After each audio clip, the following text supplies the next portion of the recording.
Hello বন্ধুরা, আজ আমি বানাবো পোড়া মশলা চিকেন কারি। চলুন কিভাবে বানিয়েছি দেখে নিই। গ্যাসের উপরে একটা নেট দিয়ে পেঁয়াজ, টমেটো, ক্যাপসিকাম পোড়াতে দিয়েছি। এখানে আমি 400 গ্রাম চিকেন নিয়েছি। চিকেনটাকে ভালো করে ধুয়ে পরিষ্কার করে রেগুলার কাট করে কেটে রেখেছি। এখানে 2 টেবিল চামচ টক দই দিয়ে দিলাম, হলুদের গুঁড়ো দিয়ে দিলাম হাফ টিস্পুন, পরিমাণ মতো লাল লঙ্কার গুঁড়ো দিয়ে দিলাম, জিরের গুঁড়ো দিয়ে দিলাম হাফ টিস্পুন, ধনের গুঁড়ো দিয়ে দিলাম হাফ টিস্পুন, পরিমাণ মতো নুন দিয়ে ভালো করে মেখে নিলাম। টমেটো ক্যাপসিকামটা পোড়ানো হয়ে গেছে, আদা রসুনটা ছাড়িয়ে পুড়িয়ে নিলাম। এখানে ক্যাপসিকাম টমেটো যা পুড়িয়েছিলাম সেগুলো আমি একটু পরিষ্কার করে নেব। বেশি পুড়ে গেছে যেগুলো সেগুলো একটু পরিষ্কার করে নেব। সব পরিষ্কার করে নিলাম, নিয়ে এখানে ছুরি দিয়ে আমি ছোট ছোট টুকরো করে নেব। টমেটো, ক্যাপসিকাম, পেঁয়াজ সবগুলোই টুকরো টুকরো ছোটো ছোটো করে কেটে নিলাম। মিক্সার গ্রাইন্ডারের জারে এটা আমি পেস্ট বানিয়ে নেব।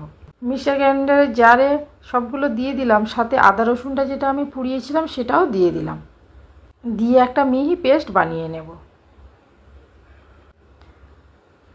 ওভেনে কড়া বসিয়েছি, কড়াতে সাদা তেল দিয়ে দিলাম। তেলটা গরম হয়ে গেলে একটা তেজপাতা দিয়ে দেব।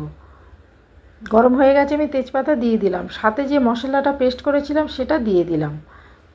মিক্সার গ্রাইন্ডারের জারে অল্প একটু জল দিয়ে ওই জলটাও দিয়ে দিলাম, দিয়ে এটাকে আমি বেশ কিছুক্ষণ কষিয়ে নেব।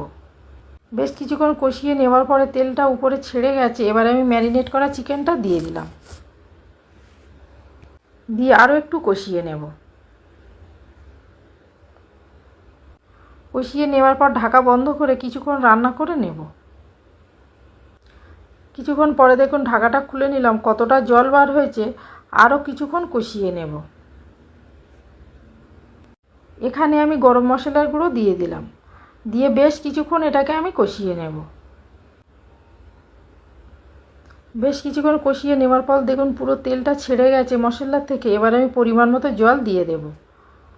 চিকেন ম্যারিনেট করেছিলাম যে বাটিতে, ওই বাটিতে অল্প একটু জল দিয়ে আমি ধুয়ে দিয়ে দিলাম, দিয়ে একটু নাড়াচাড়া করে নিয়ে ঢাকা বন্ধ করে কিছুক্ষণ রান্না করে নেব। এই চিকেন কারিটা রুটি, নান, পরোটা ও রাইসের সাথে খুব ভালো খেতে লাগে। কিছুক্ষণ পরে ঢাকাটা খুলে নিলাম। গ্রেভিটা কত ঘন হয়ে গেছে, চিকেনটাও খুব সুন্দর সিদ্ধ হয়ে গেছে। একটু নাড়াচাড়া করে ঢাকা বন্ধ করে কিছুক্ষণ স্ট্যান্ডিং টাইমে রেখে পরিবেশন করে দেব। আর রান্না কমপ্লিট হয়ে গেছে, পরিবেশন করে দিলাম। ভালো লাগলে লাইক করবেন, কমেন্ট করবেন, শেয়ার করবেন।